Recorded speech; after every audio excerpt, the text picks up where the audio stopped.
The blizzard and the calling. The moon bled over the ruins of the valley, and the wind carried the scent of ash and wolf. She felt it before she heard it, that ancient calling that stirred in her veins like serpents waking after centuries of sleep. Mira remained at the cellar window, her bare feet sunk into weathered wood, watching as the blizzard devoured the horizon in layers of milky white. For 7 years she had lived in this forgotten place, where maps ended and only silence began. Here no one asked about the scars on her skin. Here no one asked why she could sense wild creatures before they arrived. There was a reason wild things found her. The first howl cut through the night like broken glass, not a hunting call but something different. Desperation, hunger, pain that echoed through plains Mira had learned to recognize but never fully master. Her lungs contracted. Her eyes, for just 1 second, reflected pure gold in the darkness. She drove her nails into the windowsill and breathed deeply.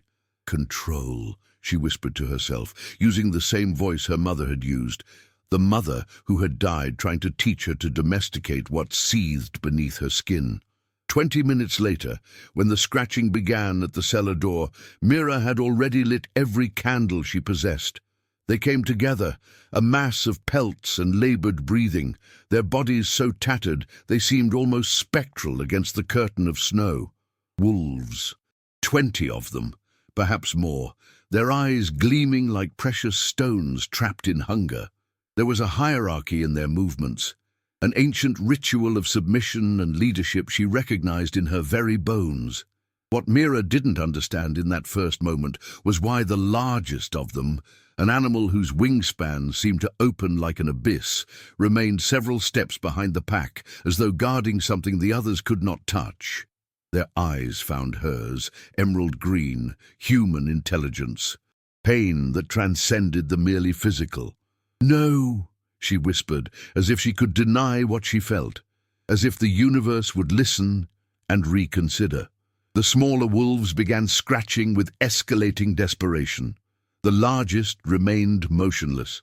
And Mira, that girl who had fled an entire kingdom to never again use what lived inside her, walked toward the door while every cell in her body screamed, "No, no, no."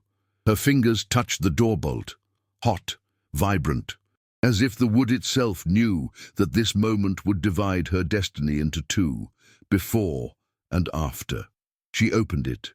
Through the doorway, the cold that invaded was so sudden it stole her breath. Ice crystals clung to her eyelashes, and the blizzard swept across the cellar floor like a familiar invader. The smaller wolves poured in, driven by primal hunger, by the survival instinct that knows no remorse. Their bodies trembled as they released hot vapor. Dried blood stained their pelts in patterns that told stories of flight, of pursuit, of something that had forced them to traverse mountains and valleys without rest. Mira closed the door behind the last of them. The largest never entered immediately. He remained in the threshold, where the blizzard and the cellar's warmth danced in perpetual combat, creating a mist that made him almost supernatural, part beast, part ghost. His eyes scanned her face, and Mira felt as though she were being read by pages, as if every secret she guarded, every flight, every transformation she had suffocated, was deciphered there in that silence that seemed to carry weight and temperature. "You can come in," she said. Her voice sounded firmer than she felt. He moved, and there was predatory grace in every step, a precision that no true animal possessed. The great wolf passed his companions, who instinctively withdrew, creating an invisible corridor of submission. When he passed near her, Mira could smell him. Smoke, iron, something that tasted of ancient power and scars that would never fully heal. He lay down in a corner of the cellar, far from the others. The next minutes were a controlled chaos, smaller wolves exploring every corner of the structure, some drifting to warmer alcoves, others remaining near the door as though expecting to be cast out. Mira watched them while she thought.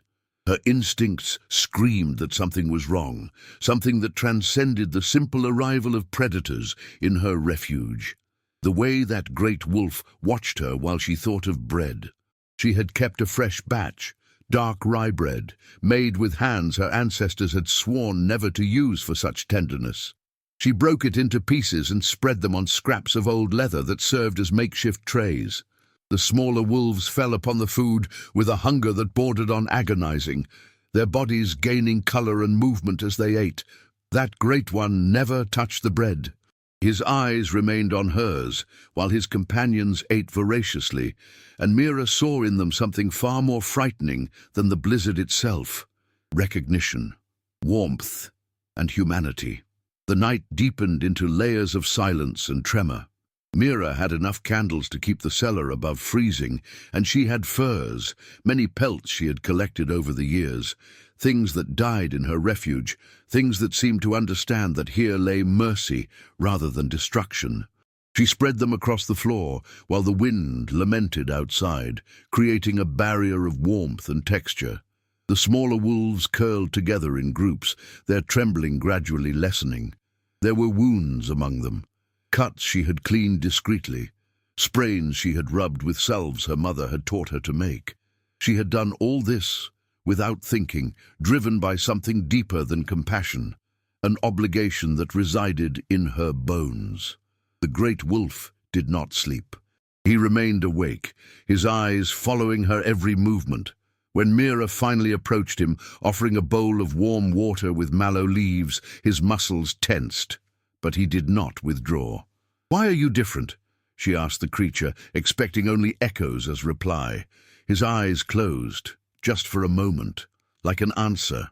Mira lay down on one of the furs, a few steps away, and allowed herself simply to feel the synchronized breathing of the pack, to feel the blizzard battering the walls, to feel what stirred within her, that power her ancestors had forged through centuries, mixing human blood with fire and destiny.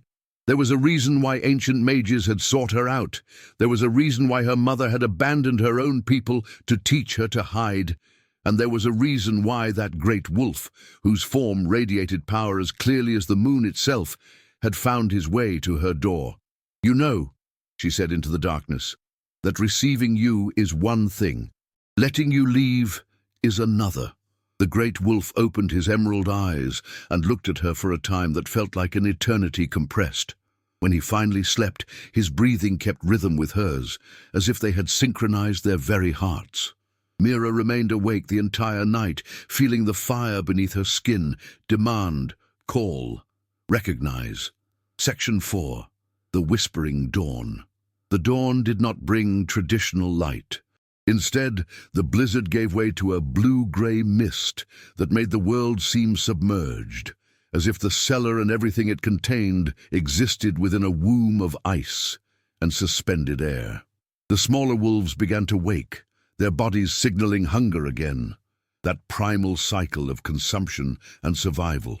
Mira distributed more bread, this time meat as well. Rabbit she had preserved in salt, and dried fish that still retained some moisture from the river kilometers below. The lesser ones ate, gaining strength.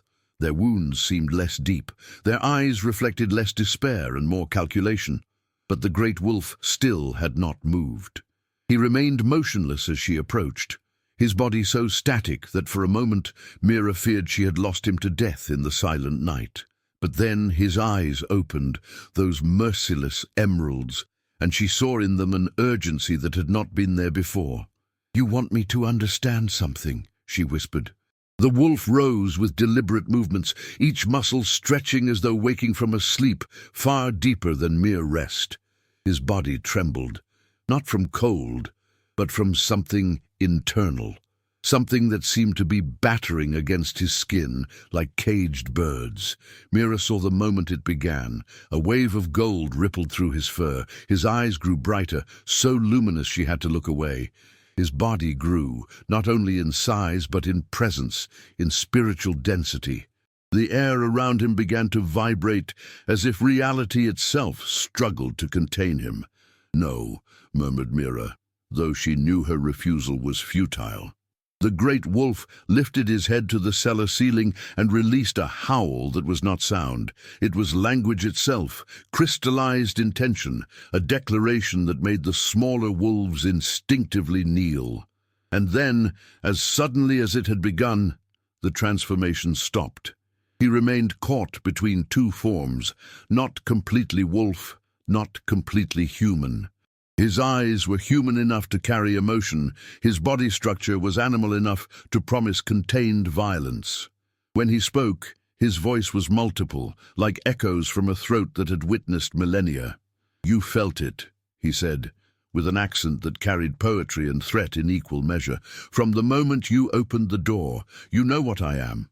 Mira did not respond, but her eyes, for just 1 second, gleamed gold as well. "The transformation, 1,000 years ago," he began. "There was a kingdom where wolves and humans shared the same sky. There was no separation between our natures. We were one thing. Transformation was breath, was thought, was the heartbeat of our existence."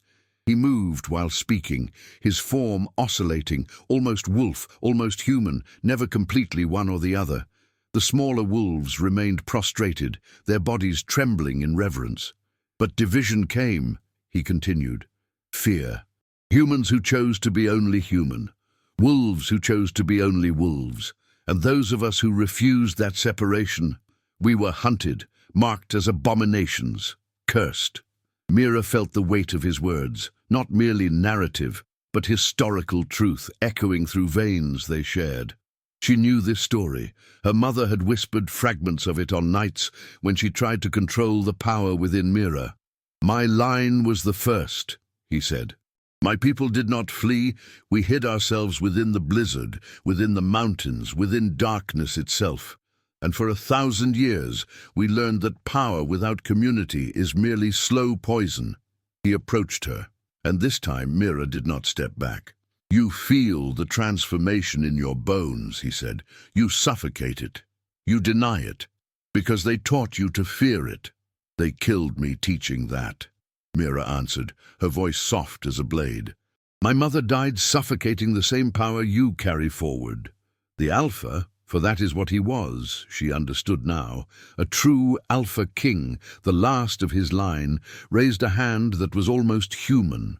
Almost. His nails still gleamed in shades that did not exist in nature. "She died because she tried to be only one thing," he said. "You can never be just one, and that is your strength, not your weakness." When he touched her face, her skin, which had remained perfectly human her entire life, began to transform. Not completely, but enough that she felt every cell awakening, every imposed limitation dissolving like snow in sunlight. Her nails grew in soft gold. Her eyes reflected 2 different suns, and for the first time in her life, Mira breathed completely, not suffocating her power, but dancing with it. "Now," whispered the Alpha, "you are whole." A blood oath. The ceremony was not what Mira expected. There were no ancient words in forgotten languages. There were no sacrifices or salt circles. Instead, there were simply 20 wolves in formation, their breathing synchronized like a single heart, and the Alpha before her with his hand extended. When their blood met, a wound made with golden nails she had discovered she could create, there was no pain, only recognition. The bond formed like roots breaking fertile earth. Mira felt, not imagination but truly felt, the Alpha King at a cellular level, at the level of thought, of spirit. She knew every scar that covered his body. She knew every fear he had guarded across 1,000 years of solitude. She knew the weight of being the last, of being destined to carry an entire lineage on his shoulders. "I swear," said the Alpha, his voice resonating with power that made the cellar walls tremble, "lifelong protection. While my heart beats, no thing, mundane or magical, will touch you without my absolute fury. Your destiny is my destiny. Your pain is my pain. Your transformation is my purpose." Mira felt the words anchor themselves in her cells, in her blood, in everything she was. She wanted to say it was madness, wanted to say one does not swear binding to strangers, wanted to say many things that vanished when her mouth moved. I swear to accept this protection. I swear to honor this promise. And I swear, she hesitated, searching for words large enough, that you will never be alone again. When their lips met, because that is what such an oath required, Mira saw the weight of centuries lift from his shoulders. She saw in that instant who he had been before solitude. A young man full of fire, a leader who had learned that leadership without companionship was merely isolation with a crown. The smaller wolves released a howl, not of submission, but of celebration. The weight of protection. The weeks that followed were a complete re-education of who Mira imagined herself to be. The Alpha, who had revealed a name so ancient its pronunciation required 2 languages, Kael'vor, resonant with power, did not allow her to do anything alone. It was not domination, it was care so profound it touched obsession. He slept outside her door. He hunted specifically the prey her body needed nutritionally. He learned her scars, both visible and invisible, and tried to teach her that they were not marks of failure. You suffered, he would say on nights when she touched the places where her power had been suffocated for years. Your mother suffered. Generations suffered. But that does not make suffering your identity. It is merely the price paid for being alive in a world that feared your existence. Mira learned to transform completely. Not just the fragments she had controlled rigidly. She discovered that when she fully accepted the wolf she was, the world made more sense. Colors were deeper, sounds were music. The scent of air told her stories. But with that freedom came weight. There were those who sought her. On nights, Mira could feel them, mages she had fled from, hunters of ancient power, those who wanted either to destroy Kael'vor's lineage or control it. The Alpha fought them without her asking, his protection a wall of fire, separating their refuge from the rest of the world. "You're making me your shield," she said one night, seeing him return covered in wounds that healed too slowly. "No," Kael'vor answered, and there was finality in his voice. "You're making me your reason for being alive. That is the difference between shield and purpose." Mira learned then that protection was not merely physical, it was presence. It was remaining when everything around you disappeared. It was learning that her power, that fire burning in her veins, did not need to be mastered or denied. It needed to be accepted. And that acceptance, when shared with another who had learned the same lesson through millennia of solitude, transformed everything into gold. A new destiny. 7 months later, the blizzard that had brought Kael'vor and his 20 wolves finally yielded to spring. The cellar was no longer a secret refuge. It had transformed into home, not just for her and the Alpha, but for the 20 who remained, each finding roles in their new world. Some patrolled the property's edges, some hunted, some even learned complete transformation, reclaiming that part of themselves that had been suffocated across centuries. Mira stood as rose dawn illuminated the valley's ruins, and felt.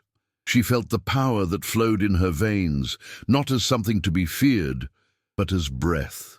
She felt the bond with Kael'vor as second skin, so profound she sometimes could not tell where he ended, and she began. She felt the weight of decisions they faced, because now they had community, they had responsibility, they had a future beyond mere survival. "What do you think?" Kael'vor asked, his arms encircling her. He was in human form, as he had learned to remain, though gold still shimmered beneath his skin like precious veins. "I think 20 wolves scratching at the door during a blizzard was the beginning of a much larger story," she answered. "You were alone," he said, and gratitude echoed in his words. "You could have let us die in the cold." "You were alone," she replied. "You could have left us as we were." Kael'vor smiled, that smile carrying the mark of 1,000 years of weight, finally resting. And when he kissed her forehead, Mira felt as though all the scars, Hers, his, those of generations who suffered so they could stand here, in this rose dawn, finally held purpose. The moon bled, but now it was blood of life, not death. The blizzard had passed, leaving seeds in its wake that would sprout, and in a cellar that had been refuge for one, transformed now into home for many. Mira and Kael'vor stood as the sun finished ascending, their bodies casting shadows that seemed not quite of one world or another, perfect in their duality, complete in their choice to embrace everything they were. And the story that began with scratching at the door during a blizzard became legend whispered by those who still feared embracing their own transformation. A legend of protection, a legend of destiny, a legend of power found not in solitude, but in belonging.